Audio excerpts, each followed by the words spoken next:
Une société sans conflit est-elle concevable? Thèse. Une société heureuse est une société sans conflit. Tous les gouvernements tentent d'établir la paix sociale. Antithèse. Une société sans conflit n'est pas concevable, parce que les individus qui la composent auront toujours des intérêts divergents. Thèse. Une société sans conflit est concevable. En effet, les individus peuvent éviter les conflits en se soumettant à la volonté générale et en œuvrant pour le bien commun. La société sans classe mettra fin aux conflits en supprimant les inégalités. Le but de tout bon gouvernement est de résoudre les conflits. Premier argument. La volonté générale doit s'imposer.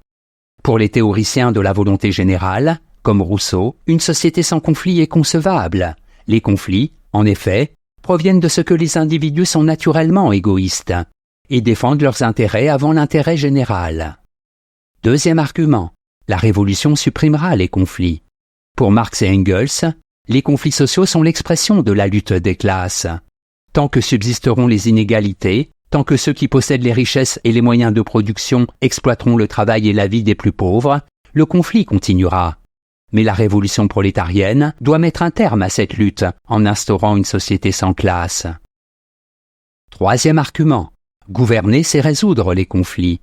Résoudre les conflits sociaux, telle est la tâche principale à laquelle s'attellent les hommes politiques.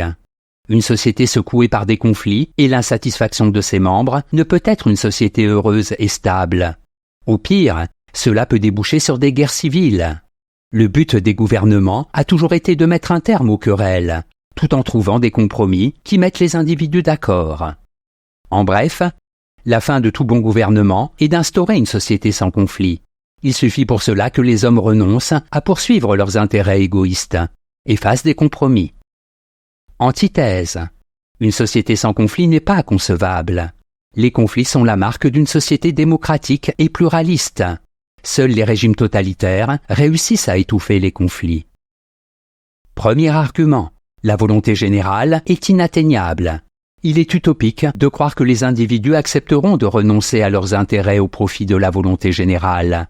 Leurs aspirations sont trop divergentes, leurs principes et leurs croyances trop différents. Ainsi, l'intérêt de l'entreprise, qui veut minimiser ses coûts, s'oppose à celui de l'employé, qui veut être payé le plus possible.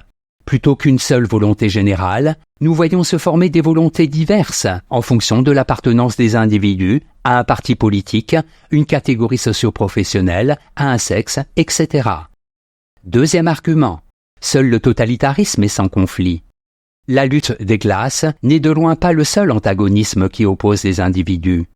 Il est absurde de penser que l'établissement de l'égalité par la force va accoucher d'une société enfin harmonieuse. L'histoire a démontré que c'est seulement en régnant par la terreur que l'on peut faire taire, sans les supprimer, les conflits. Troisième argument. Les conflits ne sont pas tous négatifs. Dans les sociétés démocratiques, les conflits sont le signe d'un véritable pluralisme et la preuve que toutes les opinions peuvent s'exprimer. En outre, les conflits sociaux ne sont pas insurmontables. Ils débouchent sur des solutions de compromis qui permettent aux individus de vivre ensemble en dépit de leurs antagonismes. En bref, une société sans conflit n'est pas concevable ni souhaitable, parce que les individus qui la composent auront toujours des aspirations différentes, et c'est bien ainsi. Synthèse. Une société sans conflit serait soit une société morte, soit une société opprimée. Les aspirations et les intérêts des individus sont tellement divers qu'il est inévitable que les conflits surgissent à un moment ou à un autre. En ce sens, les conflits sont le prix à payer pour la démocratie et le pluralisme.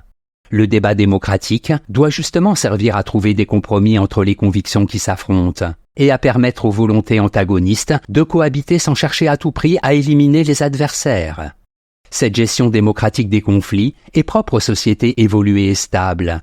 Il peut arriver cependant que certains individus, groupes d'intérêts ou partis, n'acceptent aucun compromis et refusent absolument de reconnaître d'autres intérêts que les leurs, même quand ils sont raisonnables.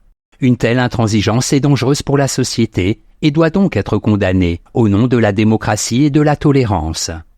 Notes et commentaires. Pluralisme. Système admettant la coexistence d'opinions politiques et religieuses, de comportements culturels et sociaux différents. Antagonisme. Opposition. Conflit entre deux choses. Citation.